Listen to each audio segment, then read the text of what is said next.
kedatangan salah satu santri aktif di Samapi. Perkenalkan, aku Naila Zufaira Zulfa Salsabila yang biasa akrab dipanggil Naila. Apa aja sih kesibukan yang Naila jalani selain menjadi santri? Selain menjalani tanggung jawab sebagai seorang santri di SMA Darut Tauhid Boarding School Putri ini, aku juga lagi menjalani masa pembimbingan opsi. Aku juga lagi mempersiapkan gebiar ekskul di ekskul Pasingkar dan Paskibra. Terus juga aku sedang masa pelatihan di lomba Liga Memanah Berkuda Indonesia. Wah, cukup banyak ya. Apa ya motivasi terbesar kamu untuk selalu berprestasi? Kalau misalnya dorongan atau mindset yang aku terapin selama ini buat aku terus ngejar prestasi itu tuh kayak mendingan kita kesiksa di SMA kayak ada dalam menikmati masa SMA kita sama teman-teman daripada kita menikmati masa kesusahan kita di kuliah atau di masa kerja nanti. Ya, betul juga.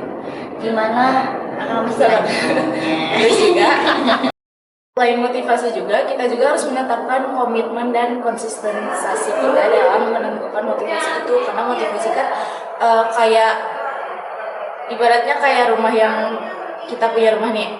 Terus si rumah itu tuh mau kita tutupin jadi rumah yang bagus gitu. Tapi kalau misalnya kita nggak konsisten dan berkomitmen buat ngebuat rumah itu jadi bagus, pasti bakal makin lama rumah itu bakal hancur. Apa awal mula kamu bisa mencari lomba seperti ini dan mengikuti acara-acara di luar lingkup sekolah?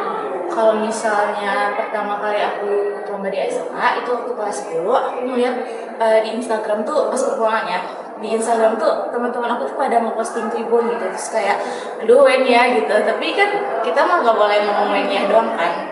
Cara kita ngilangin si wen ya itu tuh dengan kita bergerak. Jadi kalau misalnya kita berani ngomong wen ya, kita juga harus berani bertindak buat ngilangin si wen ya itu gitu.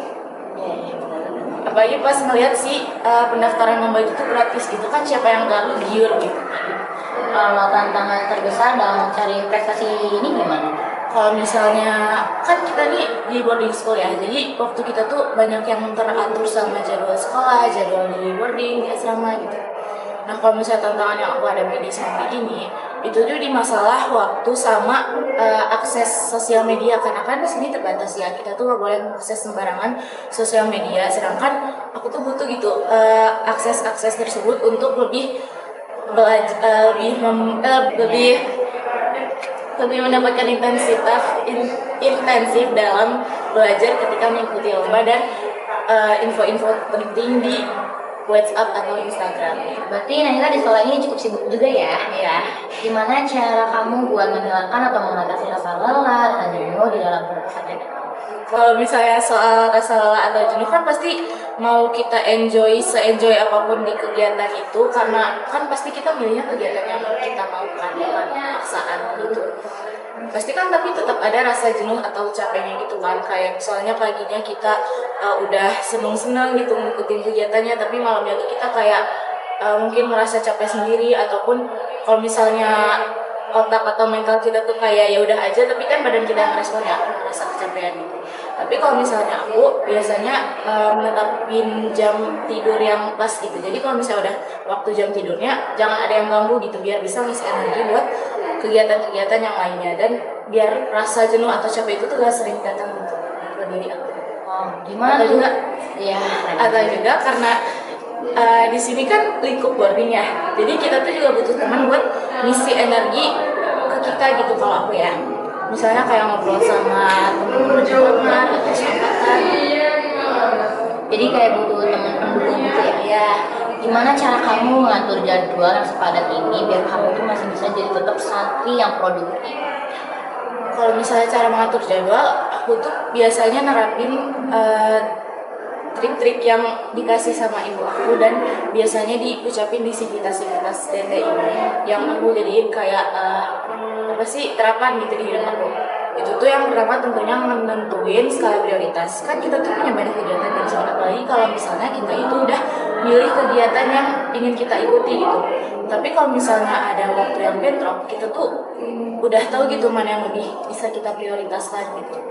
Terus yang kedua, kita tuh juga ini pentingnya naruh waktu sesuai forumnya. Jadi walaupun misalnya ada lomba di UI atau dimanapun itu, misalnya lomba fisika nih, tapi kan nggak mungkin kalau misalnya pas hal aku malah ngafalin rumus fisika gitu kan, jadinya nanti juga pas orang-orang udah ujian kenaikan jus, kita malah ketinggalan sendiri kan. Jadi walaupun kita udah dapat si lomba itu, tapi masih ada yang harus kita kejar gitu. Jadi kita tuh harus naruh waktu sesuai forumnya.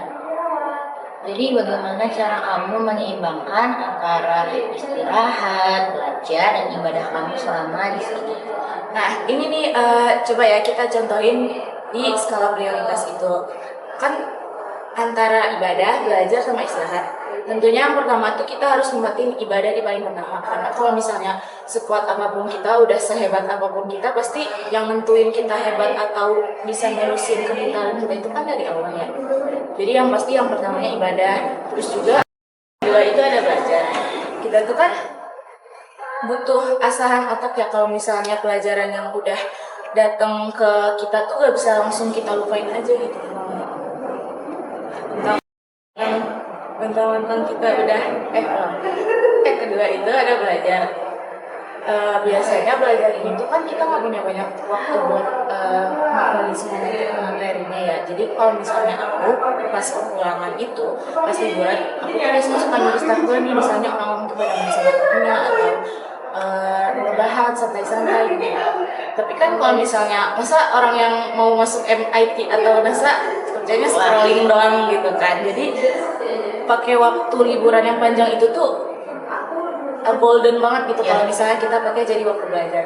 Jadi memulainya lebih cepat ya. Iya, jadi pas kita udah nyampe ke sekolah ini, kita udah tahu tuh materi yang misalnya, kan aku biasanya di rumah belajar fisika dulu ya. Misalnya pas kelas 10 aku udah mempelajari materi kelas 11. Nanti pas kelas 11-nya itu pas diajarin lagi sama guru fisika, itu tuh udah ngerti gitu, jadi tinggal mengulang lagi. Karena ibarat Indonesia sama negara Amerika Serikat yang aku mau tuju itu ke kuliah nanti, itu tuh bedanya kayak antara 2026 dan 3026 gitu. Berbanding jauh ya. Jadi kita harus nyuri tabungan juga nih. Terus yang ketiga tentunya istirahat ya. Ini walaupun di yang ketiga, tapi ini tuh penting juga gitu. Istirahat tuh penting juga buat kita mengisi energi buat kegiatan-kegiatan positif yang lainnya juga. Tuh. Apa pesan kamu buat teman-teman yang mau masuk pondok tapi mereka tuh takut prestasi mereka jadi turun? Kalau misalnya soal mondok mah nggak bakal senurun itu ya prestasinya. Cuman itu tuh gimana cara kita memanage waktu, gimana cara kita bersikap dewasa dalam menghadapi kegiatan-kegiatan atau peraturan yang ada di sekolah kita gitu. Kalau misalnya menurut aku pesan buat teman-teman itu